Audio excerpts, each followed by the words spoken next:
Hello, it's Grandma again. Are you ready for Grandma's story time? I've got my story bag here. It's my bag with purple circles and golden elephants and blue circles and golden elephants and red circles, and my bag with Peter the puppet. It's where he lives in my story bag. What are you doing, Peter? You're all tangled up. Oh, he's hiding. Come out, Peter. Oh, he's waving. He said he was hiding like the toys. Yeah, the toys that Mr. Grimm hid in the storeroom. Do you think that's where they are? Oh, you hope they are, because then Peter and Mollie and Chinky can get the toys back. And they met some nice brownies too. Ho-Ho and Winks. Yeah, okay. Here's our book. The Wishing Chair Again by Enid Blyton. And tell us, what chapter are we up to now? 1, 2, 3, 4, 5, 6, 7, 8, 9, 10, 11. We're up to chapter 11. Peter can go back in the bag. Put on your glasses, Grandma. And let's read. The Wishing Chair Again. We're up to chapter 11. Mr. Grimm's School for Bad Brownies. Up the stairs went the three, treading very quietly indeed, hoping that not one of the stairs would creak or crack. The brownies crowded around the door at the bottom of the stairs, holding their breath and watching. Up and up and up. And there was the landing at last. Now for the door on the left. They saw the door. They tiptoed to it, and Peter turned the handle. Would it be locked? No, it wasn't. They peeped inside. Yes! It was the storeroom, and stacks of books and pencils and rulers and ink bottles and old desks and all sorts of things were there. I can't see your toys, whispered Chinky. or my wand. Let's go in and look inside the drawers and cupboards. So they went in and began opening the drawers and hunting in them and pulling open the cupboard doors and peeping into the shelves. But they could find nothing more exciting than books and pens and rubbers. And then Chinky gave a soft cry. Look here. Here they are. And the others quickly ran over to him. He had opened a big chest, and there, lying quietly in the top of it, with their wings vanished, lay all the toys they had lost. Yes, Rosebud was there, and Peter's engine, and the top and the soldiers, everything. But wait, not quite everything, I can't see my wand anywhere, said Chinky, hunting desperately. Oh, where is it? They hunted through the chest, but there didn't seem to be any wand there. They looked in despair at one another. They simply must find Chinky's wand. I'm glad we found the toys, whispered Chinky. but it's dreadful that I can't find my wand. It's got a lot of magic in it, you know. I wouldn't want Mr. Grimm to use that. Then the children heard a noise that froze them to the floor. Footsteps. Footsteps coming slowly and heavily up the stairs. Not light, quick brownie steps, but slow, ponderous ones. Would the footsteps come into the storeroom? In a panic, the children and Chinky squeezed themselves into a cupboard, not having time to put away all the toys they had taken out of the chest. The door opened and somebody walked in. The children hardly dared to breathe and Chinky almost choked. And then a voice spoke. Someone has been here. Someone has tried to steal the toys. And that someone is still here now. Come out. The children didn't move. They were much too scared to do a thing. And then poor Chinky choked. He choked again and coughed very loudly. There stood Mr. Grimm, exactly like his name. He was a big burly brownie with a tremendous beard falling to the floor. He had pointed ears and shaggy eyebrows that nearly hid his eyes. Ho! He said in a booming voice. So the someone is not a person but 3. Peter and Mollie and Chinky came out. Poor Chinky still coughing. Mr. Grimm took them each firmly by the back of the neck and sat them down on the window seat. And now, will you kindly tell me why you came to steal my toys? He said, How did you know they were there? And who told you about them? They're not your toys, sir, said Peter in a trembling voice. They're ours.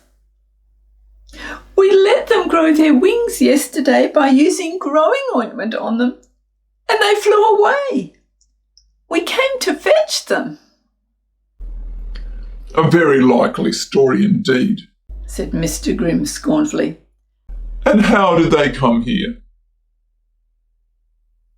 And how did you come here? Up the stairs, said Mollie. Mr. Grimm frowned a fierce frown. Don't be foolish, girl, he said. I mean, how did you arrive here? By bus? Or train? And how did you get into the grounds? Chinky gave the others a sharp nudge.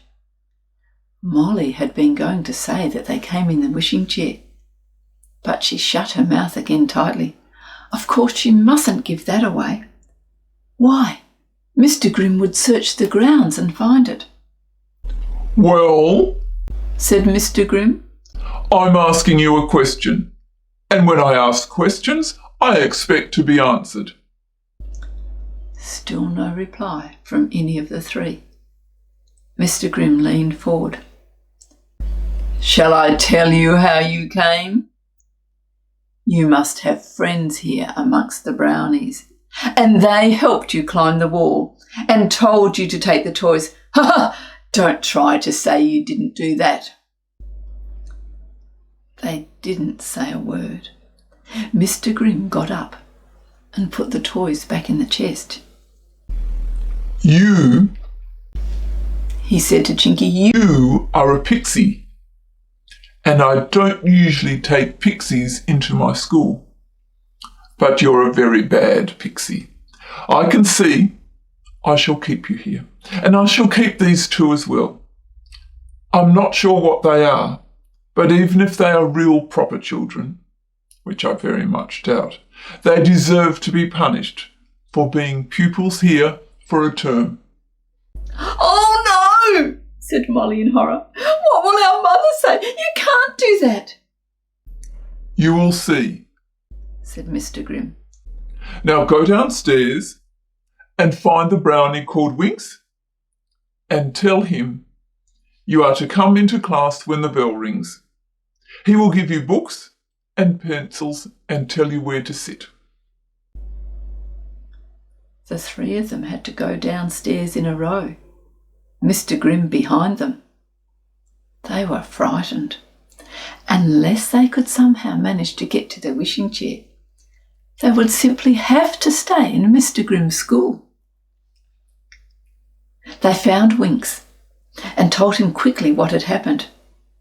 He was very sorry. Bad luck, He said, very bad luck. Come on, I'll get your books and things. Sit by me in class and I'll try and help you all I can. He took them into a big room and gave them books and pencils. Almost at once, a bell rang loudly and all the brownies trooped in quickly. Not one of them spoke a word. They took their places quietly and waited. Why were you sent here, Winks? Whispered Chinky as they all waited for Mr. Grimm to appear. Because I used my grandmother's blue spell and turned all her pigs blue. Whispered back Winks.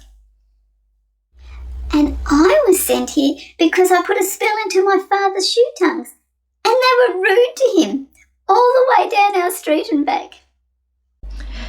Whispered Ho-Ho.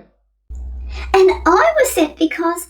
Began another brownie when slow and heavy footsteps were heard. In came Mr. Grimm and sat down at his desk. Sit, He said, as if all the brownies were like little dogs. And they sat. We have 3 new pupils. Said Mr. Grimm. I regret to say that I caught them stealing.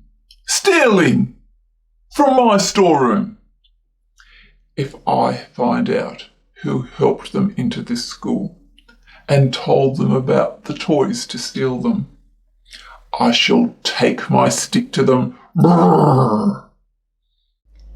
This was very frightening. Molly didn't even dare to cry. She comforted herself by thinking of all the wishing chair that she'd hidden under the bush. They would run to it as soon as ever they could.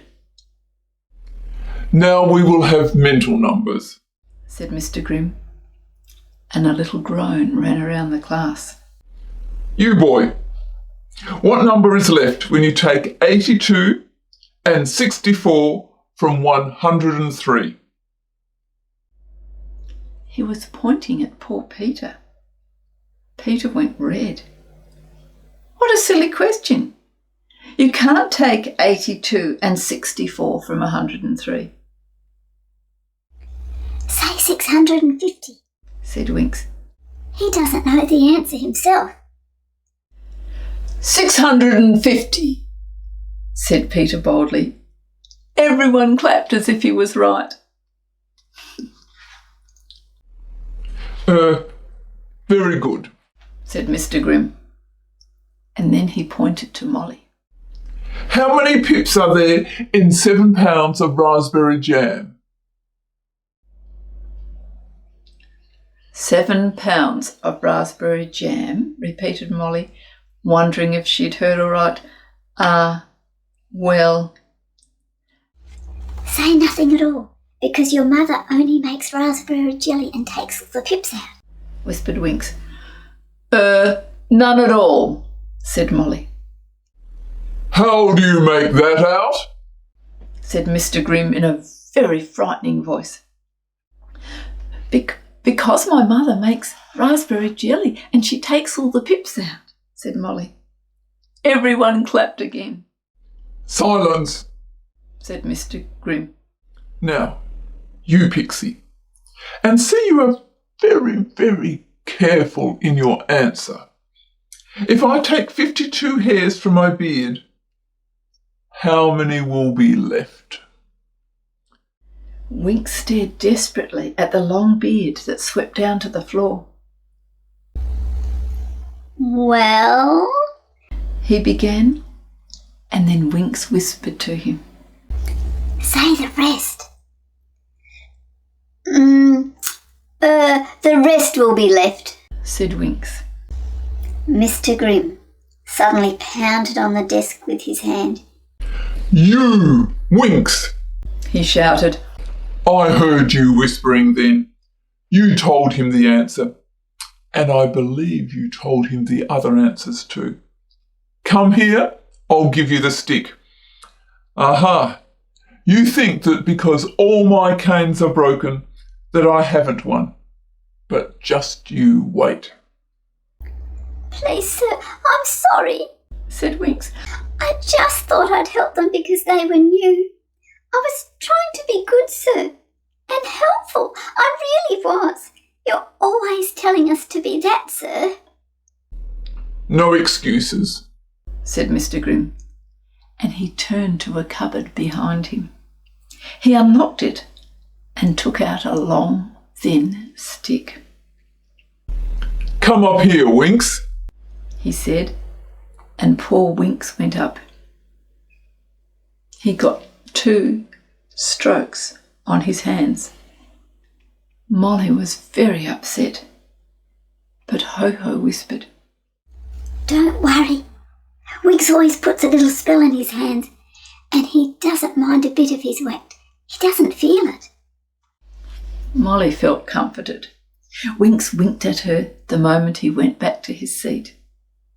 Mr. Grimm went to take a book from a shelf, and as he turned his back, Chinky touched Peter by the elbow. Peter, he hissed. Do you see what the stick is? It's my wand. Peter stared. Yes, the stick on the desk was Chinky's little wand. Oh, if only it had wings now and could fly to Chinky. But it hadn't.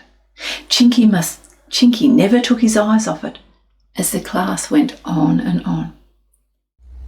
I must get it. I must get it. He kept saying to himself. I must get it. But how can I? Oh, for a really good idea. And that's the end of the chapter. Wow. So they found where all the toys had gone to, and they found the toys, and now they found the wand. But how will they get them back?